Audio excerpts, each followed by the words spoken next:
And I read this and I was like, don't want your man because I want his daddy. Like, I'm sorry, the cops in here are fucking dumb as hell. Just dumb as hell. And I didn't want to read about them. I like this a lot. I think I'm giving this 4 stars. As I mentioned, there was no plot. It was just vibes, but I was here for the vibes. Hello, my loves. Welcome back to my channel, or welcome if you are new here. It's Shar. We're going to do some reading this week. I was watching Sarah from Sarah Without an H video where she did like mood reading for a week, which I really enjoyed, but she said something in there that really resonated with me. Something about touching grass, because YouTube is not my job. I genuinely do this because of the enjoyment of it. If you heard that, apologies. I just hit you with the microphone. I love reading. I love talking to you all about what I read. I love recommending books that I've really enjoyed throughout the year, and I really enjoy the creative fulfillment of reading books and making videos and having fun concepts to create content around. It's just something I do for pleasure. So I really wanted to touch some grass here and remove the pressure for myself to create content that I think is going to be the most interesting in the world, or to have fun and unique ideas, because I'm just reading. This is a way for me to connect with you all, to talk to you about what I'm reading. And so in this video, I'm going to be mood reading. It's just me literally picking up whatever the hell I want to read with no cohesive theme whatsoever. We're just gonna read what I want. But I also have a really long library TBR, which if you haven't seen that video, I'll have it linked in the video here, where I talk to you about all the books that I have checked out in April. But this is going to be a super casual vlog where I'm taking you through my life. We're reading what I want to read. I don't know what the TBR is for this video, and neither do you, but we're gonna find out together. And I'm feeling like I want to start this off by reading a historical romance, either reading A Lady for a Duke or reading one of my historical romances here behind me. I think that Marion Haste could be really fun because of the premise. This is also a book I like made a special edition of for myself. So maybe we'll read that. I will read Lady for a Duke to start with, or maybe I'll get into a horror mood and we'll read Murder Road instead. Who knows, but we'll find out together. Now I am going to finish exporting the video. It is Sunday, April 7th? April 6th, as I am recording this, so I'm exporting the video that you would have seen on that day. But my local little restaurant has really amazing avena with a delicious tostada, and that's what I want to have for breakfast. So I'm gonna go ahead and grab that. We'll see where the day takes us.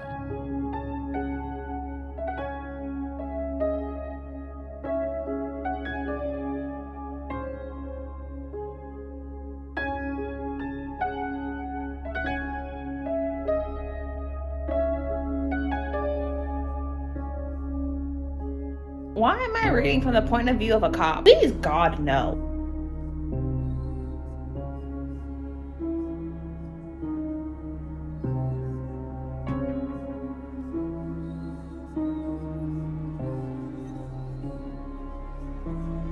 Okay, it's later in the day and I've officially finished Killing Stalking Volume 2 to absolutely no one's surprise. The lighting is doing this. I don't know why it's doing this, but it is doing this. Hold on. Oh, it might be the best this is going to get, but I did officially finish Killing Stalking Volume 2 to absolutely no one's surprise. Of course, I picked something I didn't even mention as a possibility for me reading, but I'm really glad I read Volume 2. I'm giving this 4 stars. So this is the continuation of Volume 1 with Yoon Bum and Sang-woo, our stalker and serial killer person. And this whole time I think it's just like an exploration of Sang-woo's character, but also Yoon Bum's situation and how he feels with everything he's dealing with. So definitely being in this situation I think is pushing him to extreme limits, and it's of course a deterioration of his like physical and mental well-being I think is playing out in this story. I really enjoyed where this went. I predicted where it was going to go because Sang-woo was a little bit too excited, and he's a serial killer. So you really have to think about, why would Sang-woo be so excited? Really exploring Yoon Bum and what is going on with him and his story and his mental state of well-being, because obviously he's being held hostage by a serial killer, but it's a serial killer that he was in love with and was stalking. I don't even know how to describe it. It just goes somewhere that I knew it was going to go, but still I was like, so what does this mean for them? I do immediately want to read Volume 3, but I'm gonna hold off on reading Volume 3 just because I like to give myself space in between each of the volumes in this manhwa series. So the next book I'm going to read, I don't know what it is. I'm thinking I want to listen to an audiobook while I work on like my arts and crafts. So I have like bookmarks and stickers, which I showed you a little bit of me making the stickers. I want to make my TTPD spread in my reading journal because I'm participating in Gabby's Tortured Readers Department readathon that she's doing with Lexi. And I want to make a journal spread for that. So I want to work on that. But we'll see what I end up reading next. I'm going to do some cozy hobby time and I will update you with whatever update I have for the audiobook that I choose. Okay, besties, it is Monday, which is exciting because I actually gave myself a light day of admin, which was fantastic. Today is the solar eclipse. I went out and ran some errands this morning, so I have lots of time this afternoon just to do like my basic admin work and then do a little bit of reading. Yesterday I read 2 books. As you know, I read Killing Stalking. Then I also finished The Last Devil to Die, which is the final book in the Thursday Murder Club series. We're seeing this video after I posted the Thursday Murder Club series video, so I'll have it linked in the video or in the description box below if you want to check out that video. But because I was reading that for another video, I obviously don't have updates for you for The Last Devil to Die. And even though I am mood reading, I still have to read for videos. I have 2 books that I also have to finish this week for other videos, but I'm still in the mood to mood read. And I'm thinking I either want to pick up Donuts Under a Crescent Moon Volume 2 just to make more progress with the library books that I have checked out, or something else. What that something else is, I don't know, but we'll definitely be reading something today.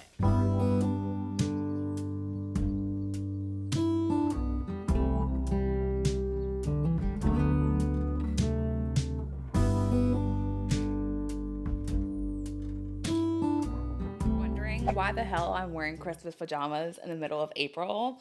It's because I'm not feeling well and I'm very stressed out about it. So comfort pajamas it is. I did read and finish a book yesterday, but because that book is for a reading vlog, I'm not going to talk about it in this video. You'll see that reading vlog before you see this one. I can tell you I was reading One Pucked Up Pack by Sarah Blue. I finished that. I have to read Havoc Killed Her Alpha this week. It's already Wednesday, so lots of reading today and tomorrow. But I definitely want to mood read, and my library is giving me all of the books that I wanted at one time. I want to return these books to the library on time, and I actually want to read them, so I'm going to actually prioritize my library books. But I just got some very exciting packages, and I figured we could open them together. Not really, because my address is written all over them, but I'll show you what's in the package. First one I'm most excited about. It's from the Arcane Society. It's beautiful. 2 special editions I'm so excited about. I have Masters of Crows and Entreat Me. I haven't read either of these, but they're so freaking beautiful. Like, I'm so obsessed with them.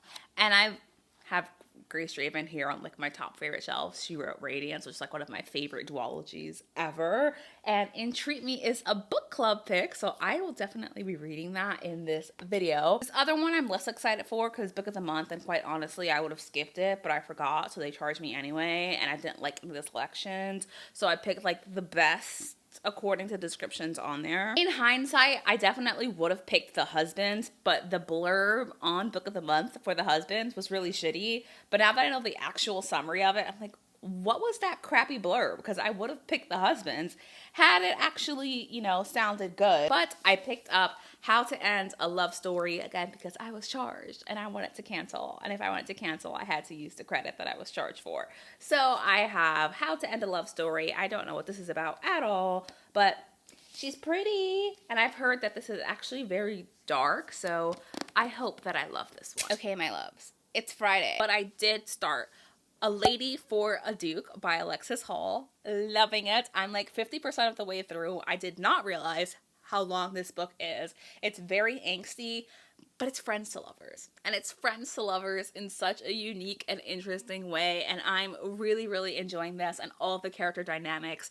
There are characters in here who are absolutely hilarious, but also the relationship between Justin, not the J name, not the J name, Justin and Viola, because I think the relationship is really, really cute, but also the ways that they're trying to relearn each other and how angsty it is for them to come to a situation, because Lord Graceland thought that Viola was dead, and Viola obviously has transitioned and is trying to live her life peacefully and really is struggling with connecting with Lord Graceland in this way and confronting Lord Graceland's bias in the context of their new relationship.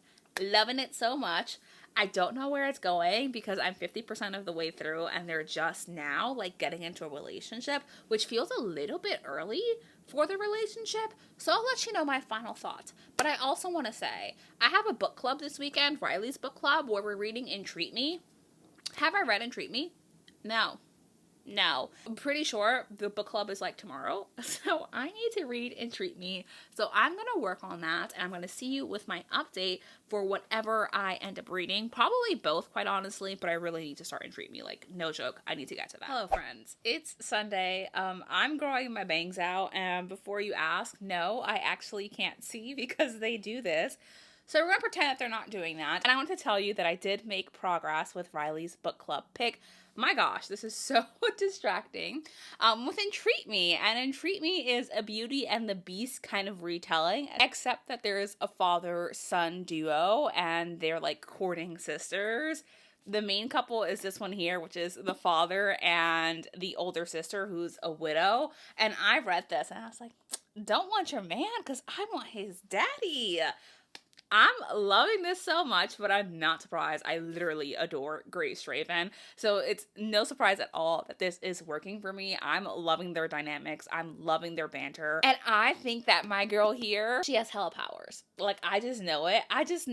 That's my only update so far because I paused A Lady for a Duke to read Entreat Me. The book club live show got pushed back to next week, so thankfully I do have time. I'm on page 156, which is about a third of the way through the story. So almost there. I'm going to keep reading this and I'll let you know what I think when I finish it. And hopefully the version of me that's editing this video is able to make it cohesive for you, because have I finished a single book? Yes, but it was only Killing Stalking Volume 2. So hopefully finish a couple of more books and like I'm able to put the clips together in a way that makes sense. Good morning! It is a beautiful Monday morning. I'm very happy because for the next 2 days, we're gonna have weather in the 70s, which means perfect time to relax. And today's a super chill day for me, aside from like 7 or 8 meetings that I have, which sounds like a lot, but they're quick meetings and that's a slow day for me. But I want to give you an update because I made progress on 2 books last night. The first is Entreat Me, where I am 200 pages into this, a little bit over 200. I think I'm on page 215. Yeah, I'm on page 215 and I am really enjoying it. Our love interest here, the main love interest, not the side couple, the woman and this man's father, they just started hooking up. It was good. It wasn't explicit, but it's like the kind of sex scene where the chemistry and the steam is so high that you don't need the explicit details. You just know what's going on and you're like, hot. Loved that so much. I love them as a couple. It's been so much fun to read, and just their dynamics and their banter. I wouldn't describe this as a cozy, but it leans almost cozy. If you're expecting like a lot of things to happen and for there to be this wild action adventure plot, there's not. 50% of the way through this book, it's them getting to know each other and having fun banter. So if you're looking for that slower pace and that more cozy element, I really love this. And if you enjoy Radiance by Grace Raven, I think you would really like Entreat Me. They're giving similar energy. A plot is the relationship, but there is a plot going on beneath it all that I know is going to bubble up within the next 100 pages. So I'm very excited for that. If I had a criticism for this book though, it's that sometimes it does feel a little bit too slow, but if you're in the right mindset of this is supposed to be slower and a little bit more of a cozy, that shouldn't bother you too much. But the flashback scenes in here, I don't like them. I don't dislike them. They just feel kind of irrelevant. And of course they're not irrelevant. Like, I know it's going to come together and have a point, right? Like, I know it's part of the subplot of this story. I just don't like them.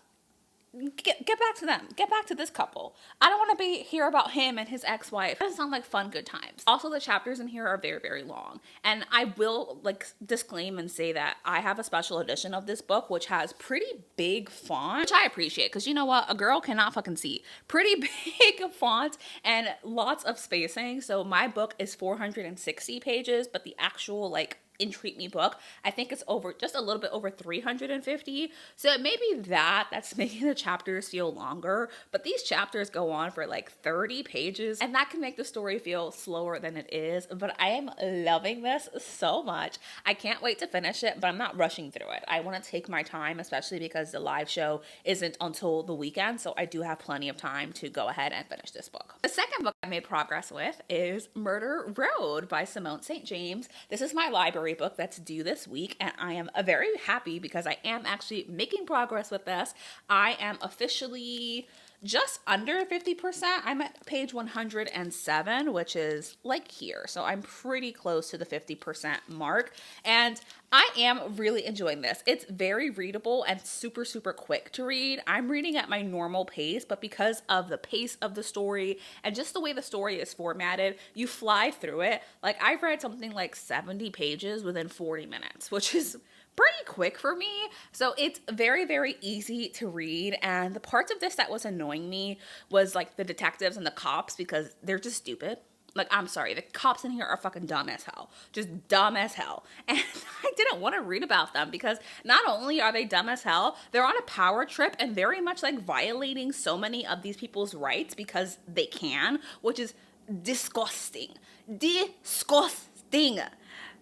But thankfully, they go away. They go away, or at least they've been gone for a few chapters, and it really is her name Erica? It's not Erica. April. Don't know where Erica came from. April and Eddie are doing their own investigation of what happened, and y'all, it's a ghost story. It's a ghost story. If you're new here, I love a haunted story. I love a ghost story. I forgot that Simone St. James does paranormal, but this is very, very paranormal, which I'm loving. And we keep getting hints because our main female character, April, is having these just every once in a while, she'll put a paragraph in here where it's April saying, I don't know how we got here. I don't understand how we ended up on this road. I don't remember Eddie doing this. And it leads to questions. Is Eddie a hitchhiker who's also a ghost? But that doesn't make sense because everyone in the town is interacting with them and they're murder suspects. But something is definitely going on with April. And this is also scary. Scary. The parts where they're getting to the actual ghost here and what they're seeing, horrifying because they talk about chills up your spine and feeling like somebody's watching you and then turning around and realizing somebody is watching you. It's a fucking ghost. It's a ghost. I'm almost picturing Samara from The Ring. That's what I'm picturing, which is not pleasant, but this book is pleasant. I don't think it's spectacular or a masterpiece, but I think it's fun. And if you're looking for something that is fun and quick paced, this is definitely delivering. With that said, I am only just over 100 pages into the story, so I really have to get at least past the 50% mark before I tell you whether or not it's worth it, because what sometimes happens with thrillers is that we get to the middle and the middle slows down a lot, making it really boring. So I hope that doesn't happen. I hope it keeps up its pace, but I'm having a lot of fun. It feels like a Simone St. James, but it also feels like Simone St. James is doing something a little bit different with this one. It doesn't sound 100% like her, and I like that. It's still very much Simone St. James. It's just Simone St. James trying something new. I want to finish a couple of more books with this video, which is perhaps chaotic, but am I going to do it anyway? Yes, because I also have Thirst, the Sapphic vampire romance, which is due back to my library on the same day as Murder Road. So I do want to finish this book this week. And since I'm vlogging and I'm doing a mood read with me, aka this library book is due back soon and I actually want to finish it before it's due back. It has a long hold list, so I can't keep it longer than that. I can't renew the hold. People are waiting for it.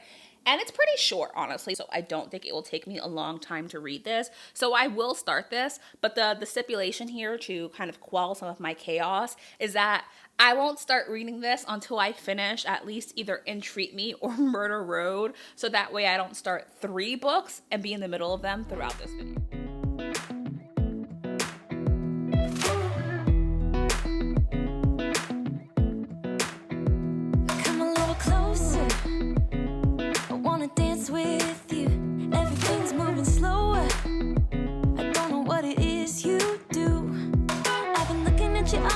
trying to figure you out. I just wanna make you smile. Hold your hand in my hand, looking at the sunset. Man, you're looking good tonight. I wanna kiss you before the sun goes down. It's what you're doing, making me feel like I'm falling. And when you're moving, I can hear my calling. There's no one else here that I see but you. It's what you're doing that's making me feel like I'm falling. Yeah, I'm falling in love. Okay, I finished Murder Road by Simone St. James, and I'm sorry to tell you all, this kind of went, I was gonna say off the rails, not in a good way, towards the middle and second half of this story. It did suffer a little bit from, not like slowness, because the pacing was always very quick, and I appreciated it, but some of the things that were happening, I'm like, that's too convenient, and that also doesn't make a lot of sense. But there certainly were scenes in here that were very scary, and I was entertained the whole time that I was reading this, which leaves me with the question of, what do I rate this? I enjoyed it, but I can fully acknowledge that it's a little bit ridiculous. The story doesn't make a whole lot of sense, but it's like fun, scary, good times. So I think I'm landing on like a 3.5 or a 4, somewhere within that range. I could just split the difference and say 3.75. But 3.5 feels more accurate to my level of enjoyment. And if you're new here, my ratings are always my level of enjoyment, not how good I think a book is. But I did finish this. I do have to return it to the library like today, but I also need to read Thirst, which is also due soon. That wraps up the Murder Road by Simone St. James. Really enjoyable, fun times. If you're looking for something that's scary and entertaining, but not too serious, and you're willing to suspend your disbelief, I think that you could enjoy this book, and this book certainly does have its audience. I think in parts that audience was me, which is why I land at my final rating. But I'm gonna finish A Lady for a Duke at some point in the next couple of days. It's not due ASAP, but this is just like a very, very long book. I feel like I've been listening to it all week because I have, and I'm still only 54% of the way through the story, but I will be listening to more of that, and I'll see you with my updates for that book. Okay, I finished Thirst. I finished it today, returned it to the library, so yay for me. Finished both books on time. And this is not what I thought it was. I was expecting like a sapphic gothic vampire romance. It wasn't. In fact, these two women don't even meet until maybe the final 25, 30 pages of the book. I did really enjoy this, but I would describe this more as literary fiction. And in fact, I would probably say it's sad girl lit fic, which I really enjoy. There's no plot in here, it's literally just vibes. And our main female character, the vampire one, we get a point of view that's her in like her past and how she got to Argentina and her life living in Buenos Aires, and just like the things that she goes through as she lives through Buenos Aires, things like the plague and just the development of the city and how she ends up where she ends up, where she meets our other female main character. And I really thought that her point of view in the past was interesting. Like, I was there the whole time. There was some wild shit happening, and our main female vampire character, she's unhinged, you know, she's gone through a lot of stuff, and she's not human, and she very much does not have human perceptions of things like death or even other people. She very much views them as her prey, and I think to some people that could make her unlikable, but I liked her. She was chaotic and she was messy, but I was here for her. I understood some of the things that she was going through, and also really appreciated that she was a vampire through and through. My girl was a vampire. Loved that. Loved her past point of view. And then we get the present point of view with our other female main character, who is dealing with grief because her mother is dying from a terminal illness, and this terminal illness is really, really horrific for her mother. So she's dealing with a lot of that grief. I would say that's more where the sad girl lit fic comes in, because her entire perspective, which is about the second half, a little bit under the second half of this book, it's just her being sad, which is understandable. Something that I feel like the author did really well was get into the heads of both of these characters, because they felt like such distinct characters, but everything they were thinking and saying and doing felt like things they would say and think and do. So I like this a lot. I think I'm giving this 4 stars. As I mentioned, there was no plot. It was just vibes, but I was here for the vibes. And now I'm going to move on to finish Entreat Me. I love how I started this video like, I'm just going to mood read. And then I actually had a set TBR for the entire video because I had library books that were due back. Part of me wants to let the brain worms win because I just want to read a hockey romance. The only reason I say that is because I do have other books I need to finish. My brain's like, what if we ignored that and instead you read a KU hockey romance? And I feel like I might do that. Initially, I wanted this video to go up on Sunday, but the whole theme is touching grass, right? Like, it's not that big of a deal. The video that I want to make isn't done at that point. So you might see this on Sunday, but I honestly don't know when you're seeing this because I'm going to the zoo with my friend tomorrow, and that's an all-day excursion, so I may not even have time to edit this video. I'm gonna finish Entreat Me. Maybe I'll pick up a hockey romance. I haven't made much more progress with A Lady for a Duke, and that reminds me, I'm still really enjoying that story. It just feels long. Not in the sense that I think that any of these scenes are unnecessary, because I think that they're all necessary, and they're all really helping develop this world, this relationship, and all of the complex feelings that our main female character would be experiencing in the situation. It's just long. It's very long, and it took me a while to get through it, which leaves me with not complicated feelings, because I still really enjoy it. It's just taking a long time to finish it. So I'm gonna continue to make progress with that, and I'll see you whenever I finish the next book, whichever that may be. Did I wake up and all I did was slap a headband in my hair? Yes, I did. But I also finished Entreat Me last night. I stayed up until past 1 o'clock in the morning to read this story, and I really, really enjoyed it.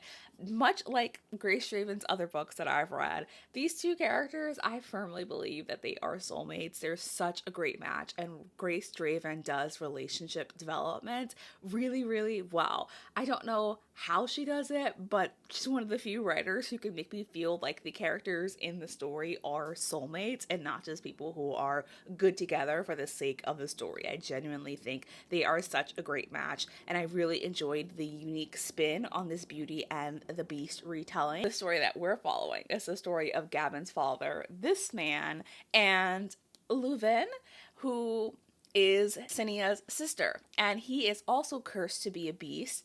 I won't tell you why he's cursed to be a beast, but you find out throughout, and just also the relationship between him and his son is just beautiful and very heartwarming, and I really, really loved this story. It's not super, super steamy. There certainly are steamy scenes in here, but after the one scene that we get, it gets much vaguer throughout the story, but I just think these two are soulmates. I really, really loved it. I'm giving it a solid 4 stars. What's stopping me from giving it a 5 star is I didn't love the points of view with Isabeau. I get that they were necessary in explaining the story, but we got so many of them, and I was like, I don't want to hear about Isabeau. Like, I get that she has a role to play with it, and Grace Draven does not flat out make her the villain. She is the villain in this story, but Grace Draven adds dimension to her. But I didn't like those flashback scenes, and this is a very, very slow story. Like, a lot of it is just cozy scenes of them in the castle and, like, falling in love. I think upon my first reading of it, I felt like these slow bits were just a little slow. I kept wondering, like, where's the plot? What's gonna happen? But now that I finished it, I think I would reread this and recognize fully that the plot is them and the relationship development and the set in this Beauty and the Beast world. And if you've seen Beauty and the Beast, the movie, that movie itself is also mainly based in the castle and the scenes between Belle and the Beast. So I think it sticks to the storyline, but I did finish that. I really, really loved it. I'm so excited that I read this, and I'm gonna put it on my 5-star shelf, even though it's not a 5-star book. In my soul, 5 stars. Objectively, 4 stars. I also finished A Lady for a Duke, and oh my gosh, I really love this one. Something that this book really does well is the character development throughout the story, even not just with like Justin and Viola, but with their family and the people around them. Like, little Bartholomew is such a character. Mira is also such a character in her own fun way. Viola's sister-in-law is someone who's really interesting to explore and is so brash and abrasive, and I absolutely love her for it. I think that the emotional balance in here is done well, because we have lighthearted comedic scenes, but then we also have scenes where Viola and Justin are dealing with their own things. Their past history, Viola's struggles with being a trans woman, Justin's struggles with PTSD and laudanum addiction, and just the things that they deal with. I really love their relationship and how they came together. But I ultimately am giving this 4 stars because I feel like Viola and Justin were not always the main characters of this story. It felt like we got their tension and their buildup of how they came together, very much like friends to lovers, and their situation is unique because Justin does not recognize Viola. I thought that was an interesting dynamic to witness and just brought in some of the angst, right? And then we know that Justin is dealing with PTSD from the war, but then we also got these scenes with Mira, and I loved Mira so much, but Myra? I can't remember if they call her Mira or Myra. Her name's Miranda, but they call her one of those things. She was a very prominent character in this story, which I totally understand, but a lot of the scenes in the middle revolved around her and her love's life and the things that she is trying to discover and understand about herself. And while that was fascinating to witness, and I would love to have a book of her and her exploring herself and her identity and her sexuality and romantic attraction and what that means for her and in what context. She was a central character, and it felt like Justin and Viola's relationship took a back seat to some of those scenes with her. They certainly did have their moments, but we get this point where they can't be together because Viola does not want them to be together for her own reasons and desire to protect Justin. But then we get all these scenes with Mira and the ball and her first season, and then Viola and Justin are hooking up. And then we get to the third act conflict, which I liked. The third act conflict was not miscommunication and was not a breakup, which if you don't like that, you can be rest assured that's not what happens in the third act conflict. They get that and they get back together. So for the middle bit of the book, we don't see a lot of Viola and Justin together, and that would be my critique of this book. Otherwise, I really, really, really love this book. I'm so glad I read it. As you all know, I am in my historical romance era, so this was a really fun time for me, and that is it. That does in fact bring us to the end of this video. That was me mood reading for the week. Mood reading, it makes me giggle a little bit that really what this was is me frantically trying to read library books before they were all due back because they all came in at one time. But I had so much fun with the books that I've read throughout this video, and even though it has been 3 weeks, that's just the reality of my reading sometimes. But I loved actually every single book that I've read in this video. So I hope that you enjoyed this video. As always, thank you so much for watching, and I am going to see you in my next one. Bye!